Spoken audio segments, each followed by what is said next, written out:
بسم الله الرحمن الرحیم. نن زموږ د قرآن پاک د ترجمه سبق نمبر 9 دی او سوره بقره هم شروع کړې ده.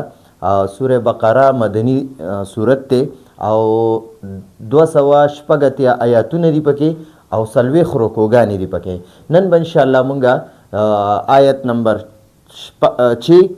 دا آیت نمبر 6 نه واخله تر آیت نمبر 7 یعنی شپږم آیات او اووم آیات دا دوه آیاتونه به انشاءالله نن موږ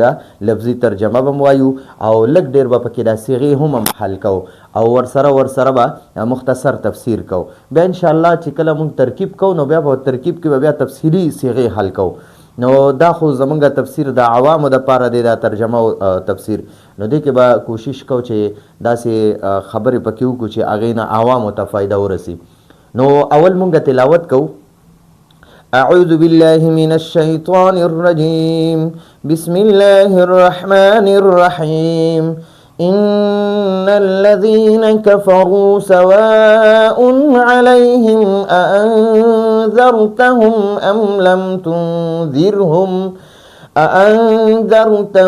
أم لم تنذرهم لا يؤمنون ختم الله على قلوبهم وعلى سمعهم وعلى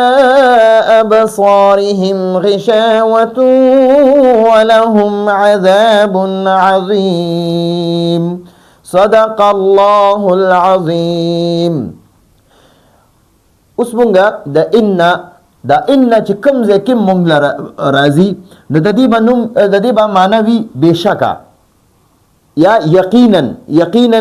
بشکا تحقیق. دا درې معنی به اکثر کوي. نو یقینا یا بشکا الذین دا الذین چې دی کنه الذین دا د الذی جمع ده. الذی د یو کس د پاره راځي الذی او د دوه د پاره راځي اللذانی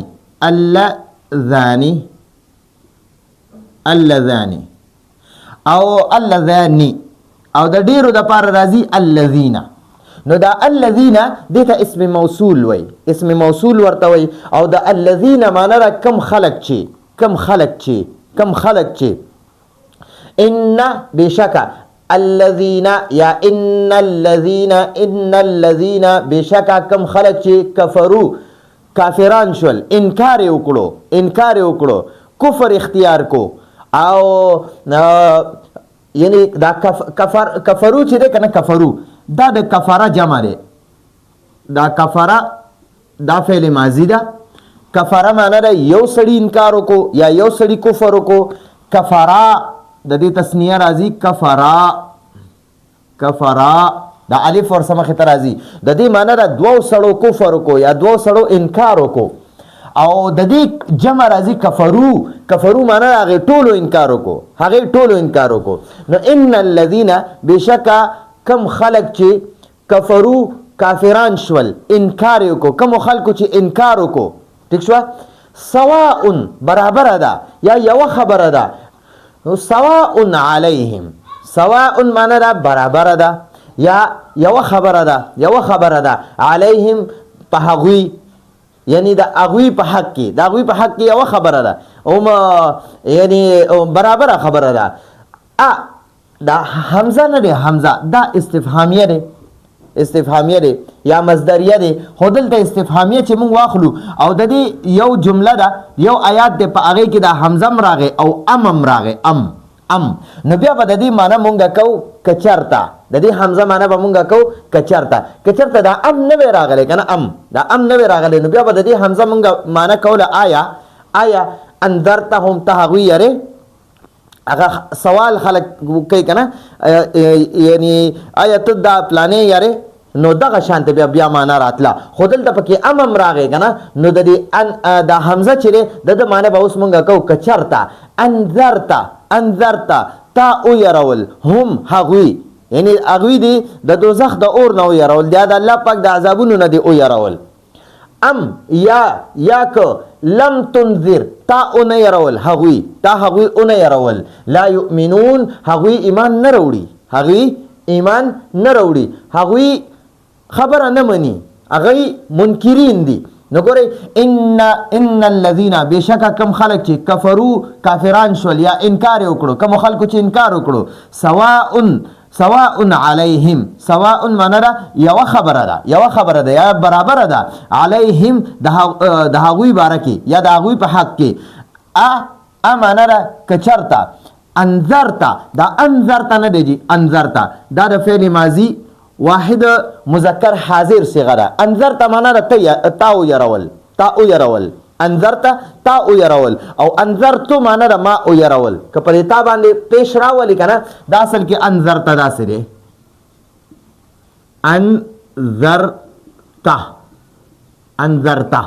انذرتا تا او يرول هم هغوی کچرته تا هغوی او يرول د جهنم د اور نه دی او يرول د الله د عذابونو نه دی او يرول ام لم یا کچرته ام معنا ده یا ک لم تنذر تا هغوی او نه يرول تا او نه يرول هم هغوی لم تنذر تا او نه يرول نو دا تنذر چې دا فعل ماضی دا انذر ته چې دا فعل ماضی ده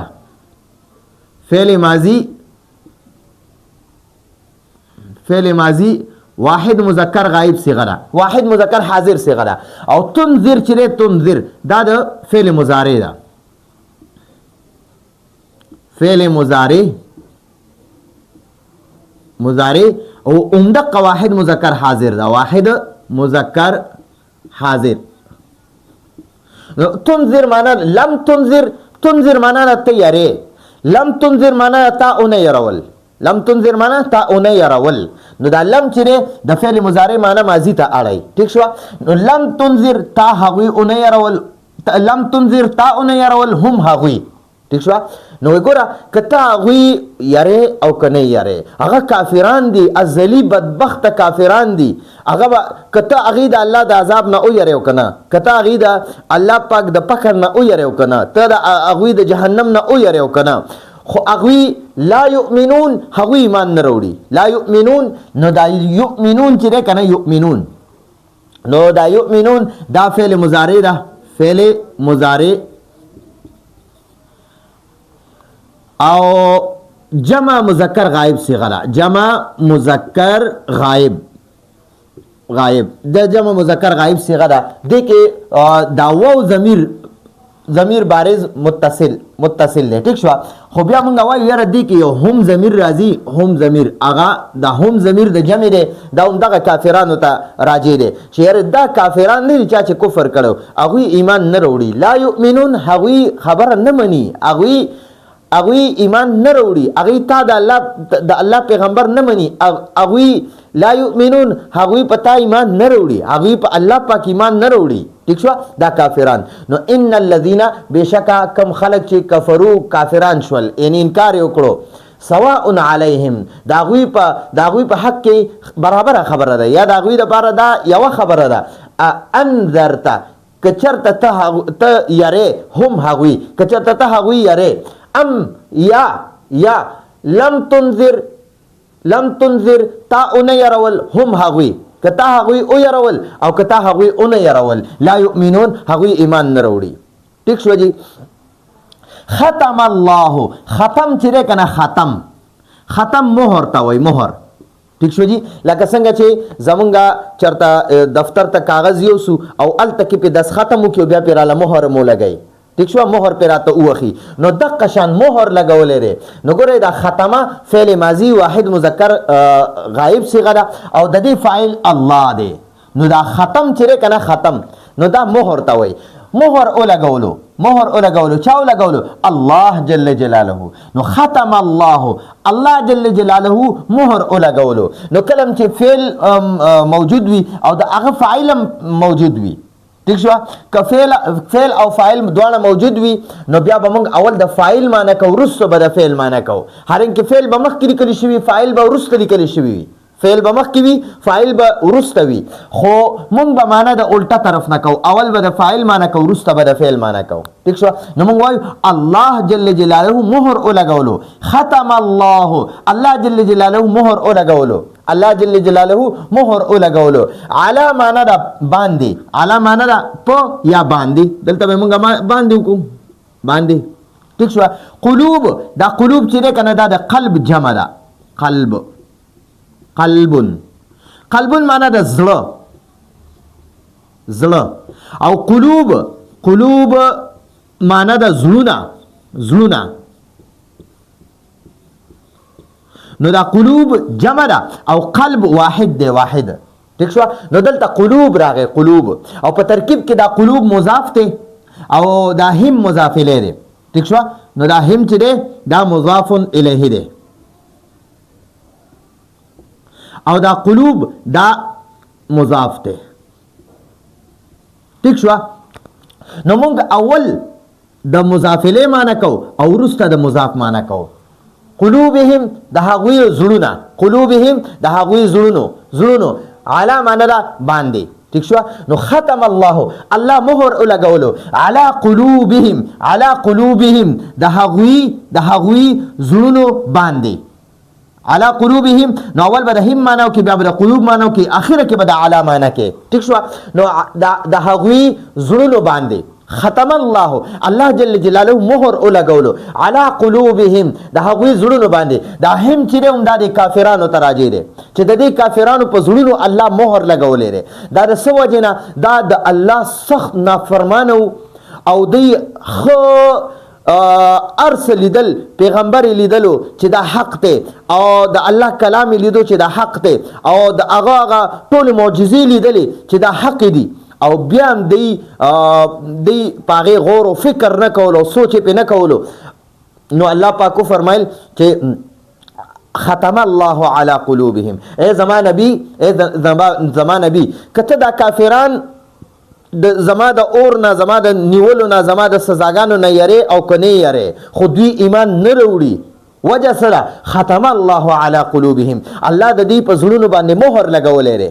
ٹھیک شو نو دا قلوب ولې مخکې کو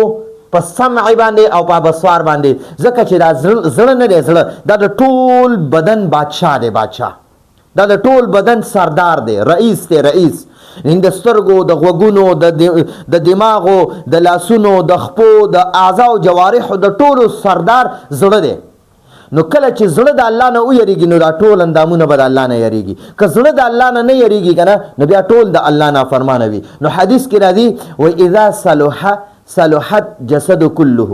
و چې کله دا زړه ټیک شي کنه نو د وجود ټول اعضاء او جوارح به ټیک شي و اذا فسدت کله چې دا زړه فاسد شي و اذا فسدا چې کله دا فاسد شي دا نافرمانه شي دا ګنده شي سخا شي پلید شي نو فسدت نو ټول جسم فسدت جسد كله نو بیا د انسان ټول بدن دا پلید شي سخا شي فاسد شي مردار شي دا الله د نافرمانیانو نه چې کله انسان ګناه کوي د په زړه باندې یو تور ټاکې لګیږي که دا توبه ونه باسي دا ټاکې غټیږي دا بیا بار ګناهونه کوي د ده دا زړه بالکل تک تور شي چې کله زړه تک تور شي د الله د نافرمانیانو نه نو بیا د انسان ته ګناه اډول ګناه نه ښکاري او د الله نافرمانی هر وخت کوي نو چې کله د الله د دې په زړونو مهر ولګولو د دې ګناهونو د وجې نه د ګناهونو د کثرت د وجې نه او توبه نه وباسي الله جل جلاله طرف ته رجوع نه کوي نو بیا دی ته ګناه اډول ګناه ښکاري نه قتل ورته څه ګناه نه ښکاري بدکاري ورته څه ګناه نه ښکاري سود ورته ګناه نه ښکاري بېلمازي ورته ګناه نه ښکاري روجي خوړل ورته ګناه نه ښکاري مالدار دی زکات ورکول ورته ګناه نه ښکاري حج کول ورته ګناه نه ښکاري ډېر د الله نافرمانیانې کوي هغه ورته ډول ګناه ښکاري نه هغه د الله نافرمانی ورته اډول نافرمانی ښکاري نه ځکه د ډېرو ګناهونو د وجې د خپل زړه تک تور کړی دی نو ځکه اوس دته الله د نیکۍ توفیق نه ورکوي نو د کافرانو ته چې په دې کافرانو کې ابو جهل ابو لهب عتبه شیبه لوی چې کوم کافرانو د مکې مکرمې نو دغه ټولو په زړونو باندې الله مهر لګولو نبی علیه السلام به بار ورتلو هغې له به دعوت ورکولو او د الله نه به یې یرول نو الله پاک قرآن نازل کو وایي ان الذین کفروا دا هغه خلق دي چې چا کفر وکړو انکار وکړو سواء علیهم د دوی په حق کې دا خبره برابره ده یو خبره ده سواء یو خبره ده یا برابره ده علیهم په هغوی یعنی د هغوی په باره کې دا برابره ده انذرته کته یاره کته او يرول هم دوی ام یا لم تنذر تا اونه يرول هم دوی نو لا یؤمنون بیا هم د ایمان نه راوړي. ٹھیک شو وجه سره د دې د ډیر نافرمانیانو د وجه او د دې د ډیر سرکشۍ د وجه د دې د ډیر د الله د نافرمانی کولو د وجه نه ختم الله مهر لګولې دی علی قلوبهم د دې په زړونو باندې. ٹھیک شو جی. نو قلوب دا د قلب جمع ده. قلب یو زړه ته وای، قلوب ډیر زړونو ته وای. ٹھیک شو. نو دا کافران هم ډیرو نو علی قلوبهم هم معنا را د هغوی یعنی د دې کافرانو وعلى قلوب الكافرين یا تداسو وعلى قلوبهم د دې کافرانو په زړونو باندې وعلى سمعهم نو دا علا معنا باندې وکړه په معنا هم کولای شي په د هغوی په زړونو یا د هغوی په غوږونو خو که موږ داسې ووایو د هغوی زړونو باندې یا د هغوی غوږونو باندې الله مهر لګولی دی. علا معنا د باندې، واو معنا د او ټیک شوه، او علا معنا د باندې. سمعون چې دی سمعون دا د سمع یسمعو د دې سمع یسمعو باب نه مصدر دی. مصدر د معنا د اوریدل ٹھیک شو. لفظي معنی دا اوریدل خو دلته دا اوریدل پس کیږي په غوږونو. ٹھیک شو. نو دلته غوږونه مراد دي او هم د هغوی یعنی دا کافرانو. ٹھیک شو. نو دا سمع چې دی سمع دا مضاف دی، مصدر مضاف دی، او دا هم چې دی دا مضاف الیه دی، مضاف الیه. نو اول مونږ د مضاف الیه معنی کو ورسته د مضاف معنی کو حالانکه په عربی کې اول مضاف ورسته مضاف الیه وي، خو ترجمه کې به اول د مضاف الیه معنی کو بیا به د مضاف معنی کو. نو بیا به خپل ترجمه باندې بیا تاسو پوهیږئ. نو ختم الله علی قلوبهم د دې کافرانو په زړونو الله مهر لګولې وعلى سمعهم او د هغوی په غوږونو باندې. نو سمع نه مراد دلته غوږ دی د دې سمع نه مراد غوږونه ٹھیک شو. او قلوب نه مراد زړونه. نو د دې په زړونو باندې الله مهر لګولې دی وعلى سمعهم او د دې په غوږونو د هغوی غوږونو باندې ٹھیک شو الله دغه مهر لګولې دی. ٹھیک شو جی. نو ګورئ علما فرمای ختم الله على قلوبهم فلا يفقهون الحق. اغوی حق باندې یعنی اډول حق په الله کولاوي نه، اغوی حق نه مخړولې دي. وعلى سمعهم فلا يسمعون الحق اغوی حق نوري. وعلى ابصارهم غشاوه ابصار چې ده ابصار وعلى معنا باندې اغوی دا علا معنا دا باندې. ابصار چې ده کنه دا ابصار دا مضاف ته او دا هم چې دا ولا مضاف الیه دی، مضاف الیه. ٹھیک شو. او دا ابصار نه ابصار دا ابصار د بصارون جمع ده. بصارون نظر ته وای، خو دلته مراد سترګې دي. سترګه دلته مراد څه شی دی؟ سترګه. ځکه دا خلک قتل په سترګه کوي که نه، نو دلته مراد سترګه ده. او ابصار د دې بصارون جمع ده، د دې بصارون جمع ابصار راځي. ابصار ٹھیک شو. بصارون معنا ده یو سترګه، ابصارون معنا ده ډېرې سترګې. نو د دغه کافرانو په سترګو باندې غشاوتون پرده ده. ٹھیک شو. وعلى او نو موږ داسې وایو اول به د مضاف الیه معنی وکړو، بیا به په دویم نمبر ورپسې د مضاف معنی وکړو، او په دریم نمبر به ورپسې بیا د اعلی معنی وکړو. نو موږ به وایو د هغوی سترګو باندې او د واو معنی به او کې وعلى ابصارهم او د هغوی سترګو باندې غشاوتون پرده ده. یو خاص قسم پرده په الله پاک لګولې وه چې دا یعنی د حق نه دا حق ته نه کتل. نو د دې د وجې نه قرآن کې الله پاک وایي وعلى ابصارهم غشاوتون، وعلى ابصارهم او د هغوی په سترګو باندې غشاوتون پرده ده. نو مفسرین وی فلا یبصرون الحق هغوی حق ته نه کتل چې پیغمبر صلی الله علیه وسلم حق ته پیغمبر صلی الله علیه وسلم له چې الله پاک کوم قرآن ورکړی دا حق دی د قرآن به په خپله اورېدوم د نبی علیه السلام شاته به ولاړو قرآن به اورېدوم ښه ورته پته م وه چې یاره دا دومره عظیم شان کتاب دی چې موږ یې اورو زړونو ته راته سکون میلاویږي خو بیا به هم هغوی د ډېر عناد او د حسد او د بغض او کینې د وجې نه کفر وکړو او نه به یې منلو ولهم نو دلته کې د دې لام معنی ده د پاره د دې لام معنی ده د پاره دا لام جاره دی د معنی ده د پاره او د دې هم معنی ده د هم مجرور دی د معنی ده د هغوی نو موږ به معنی داسې وکړو اول به د دې هم معنی وکړو وروسته به د پاره معنی وکړو د هغوی د پاره عذاب عظیم دا عذاب نه دی دا موصوف دی په ترکیب کې دا څه راځي موصوف زه تاسو په ترجمه پوهیم ترکیب دلته نه کوم ترکیب به انشاءالله موږ بیا وروسته په بل ویډیوګانو کې کوو صرف ترکیب دی هغې کې ترجمه او تفسیر نشته دلته صرف موږ تفسیر او ترجمه کوو عذاب چې عذاب دا د الله جل جلاله سزاګانو ته وایي نو دا عذاب موصوف دی او عظیم د دې عذاب لپاره صفت دی ٹھیک شو جی او دا عذاب چې دی کنه عذاب دا سزا ته وایي سزا د الله جل جلاله سزا ده سزا او عظیم معنی ده ډیره لویه ډیره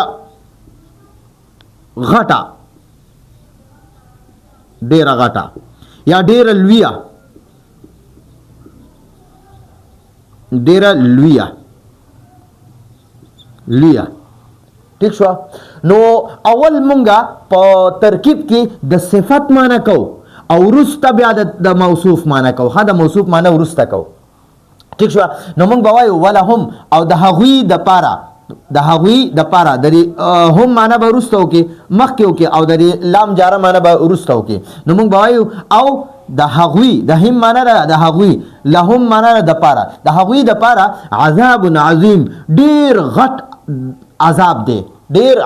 غټ عذاب مقرر شوی دی نو موږ به اول د عظیم معنی وکړو وروسته به د عذاب معنی کوو او په عربی کې اول به موصوف وي او وروسته به صفت وي خو موږ به اول د صفت معنی کوو او وروسته به د موصوف معنی کوو ٹھیک شو نو موږ به وایو ولهم او د هغوی لپاره عذاب عظیم ډیر غټ عذاب مقرر کړی شوی دی ولهم عذاب عظیم او د هغوی لپاره ډیر لوی عذاب دی نو دا زمونږ مختصر تفسیر مو او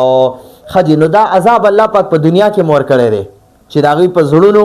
د هغوی په غوږونو باندې الله مهر لګولې او سترګې الله پاک په سترګو باندې الله پاک ورته پرده لګولې ده او د هغې دپاره په دنیا کې خو دغه عذاب دی او دوی ته به سکون نه وي الله به د ژوند نه سکون واخلي او په آخرت کې سخترین عذابونه د دې کافرانو دپاره به او همیشه به په جهنم کې سوځېږي او غوپې به وخي او چغې به وخي ټیک شوه مخکې انشاءالله په قرآن پاک کې بیا ځای په ځای د سزاګانو بیانونه هم شوي چې جنت کې به کوم نعمتونه جهنم کې به کومې سزاګانی دا ټول تذکرہ شوی دا نو اول ان الذين كفروا واخر تر عذاب عظیم د دې د مخکنی آیاتونو سره سره بته نو مخکنی کلم چې قران دا اصول دي چې کوم ځکه صفات